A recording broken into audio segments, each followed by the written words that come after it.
मित्रमैत्रिणींनो नमस्कार। आज मी तुम्हाला साजूक तुपातील शिरा हा कसा बनवायचा हे दाखवत आहे। त्यासाठी इथे मी काय साहित्य घेतलेलं आहे तर मी काजू बदाम घेतलेले आहे, त्याचे काजू आणि बदामाचे तुकडे करून घेतलेले आहे, वेलची घेतलेली आहे आणि बघा इथं साहित्य दाखवते। रवा घेतलेला आहे 1 वाटी, त्यामध्येच मी साखर घेतलेली आहे 1 वाटी आणि 2 वाट्या याच्यामध्ये 2 चमचे भरून एवढं मी साजूक तूप घेतलेलं आहे। आता बघा आपण शिरा करायला सुरुवात करूया। आता मी प्रथम गॅसवरती कढई ठेवलेली आहे, कढई चांगली तापलेली आहे। आता मी याच्यामध्ये हे जे काही आपलं साजूक तूप आहे हे टाकून घेते आहे। हे जवळजवळ मी जो चमचा घेतलेला आहे ते मोठे 2 चमचे भरून एवढं हे आपलं तूप आहे, हे गाईचं तूप आहे। याला बघा किती सुंदर असा सुवास सुटलेला आहे। आता ह्या तुपाला मी थोडं विरघळून घेतलेलं आहे आणि आता मी या तुपामध्ये तूप गरम झालेलं आहे। आता या तुपामध्ये मी हे जे आपले काजू आणि बदामाचे जे काही तुकडे करून घेतलेले आहे हे काजू आणि बदाम मी याच्यामध्ये तळून घेते आहे। याला आपल्याला गुलाबी रंगावर तळून घ्यायचे आहे। असं तूप हलवत राहायचं, नाहीतर हे करपट होतात, म्हणून याला तुपातून असं 2 मिनटं असं याला फ्राय करून घ्यायचं। गुलाबी रंग झाला की लगेच हे बाहेर काढून घ्यायचे। आता आपले हे जे काजू बदामाचे जे काही तुकडे आहेत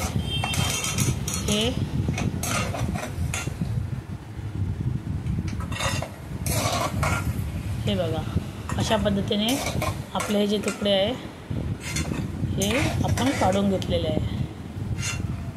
संपूर्ण तुपातून हे काजू बदामाचे जे काही तुकडे आहेत ते आपण आता काढून घेतलेले आहेत। आता आपलं तूप हे गरमच आहे। या तुपामध्ये आता मी सर्वप्रथम हा आपला रवा चांगला भाजून घेते।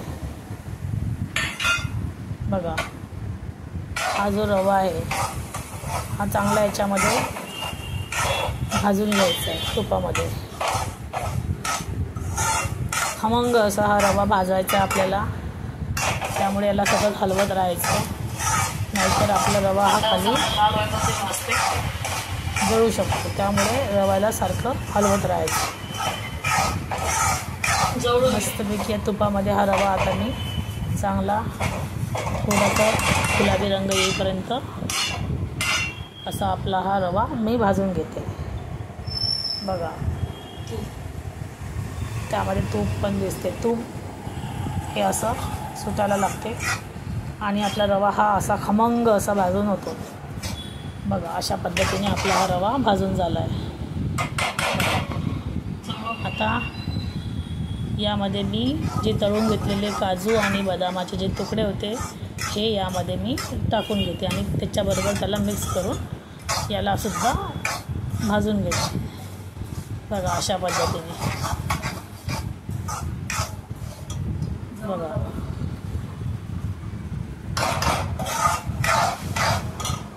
अशा पद्धतीने आपला रवा हा चांगला भाजून झालेला आहे। आता आपण यामध्ये मी इथं साईडला गरम पाणी ठेवलं होतं करायला, आपल्या रव्यामध्ये टाकायला गरम पाण्याचा वापर करणार आहे मी। तर हे पाणी आता तापलेलं आहे। आता मी रव्यामध्ये हे पाणी टाकून घेते, म्हणजे रवा हा आपला त्याच्यामध्ये शिजून येईल। मी इथं दुधाचा वापर केलेला नाही, मी इथं पाण्याचा वापर केलेला आहे। पाण्याचा वापर करून सुद्धा रवा अतिशय मऊसूत होतो आणि खायलासुद्धा अतिशय सुंदर लागतो, चविष्ट लागतो। बघा अशा प्रकारे मी यामध्ये पाणी ओतलेलं आहे। आता आपल्याला हा जो आपला रवा आहे हा आता याच्यामध्ये पाण्यामध्ये हलवून घ्यायचा आहे। पाणी सगळं रव्यामध्ये शोषून झालं की रवा हा असा तयार होतो। बघा इकडे मी त्यामध्ये टाकायला विलायची घेतलेली आहे आणि विलायचीला मी आता कुटून प्रथम मी या रव्यामध्ये साखर टाकते आहे। आपली साखर तुम्हाला ज्या पद्धतीने, तुम्हाला जास्त गोड हवा असला तर तुम्ही साखरेचं प्रमाण वाढवू शकता. मला जास्त गोड करायचा नव्हता म्हणून मी साखर ती रव्याच्या मानाने 1 वाटी साखर घेतलेली आहे आणि ही कुटलेली विलायचीसुद्धा मी यामध्ये घातलेली आहे. आता बघा, आता आपल्याला हे सर्व मिळून येण्यासाठी याला चांगलं हलवायचं आहे. अशा पद्धतीने संपूर्ण हलवून घ्यायचं. आता आपला रवा हा झालेला आहे, अतिशय सुंदर पद्धतीने झालेला आहे. तुम्ही कसा झाला मला कळवा आणि माझ्या चॅनलला सबस्क्राईब करा आणि माझी रेसिपी आवडली असेल तर लाईक, शेअर, सबस्क्राईब करत जात जा. त्यामुळे मला आणखी हुरूप येतो बनवायला. तर हे अशा पद्धतीने आपला साजूक तुपातील शिरा तयार झालेला आहे. धन्यवाद.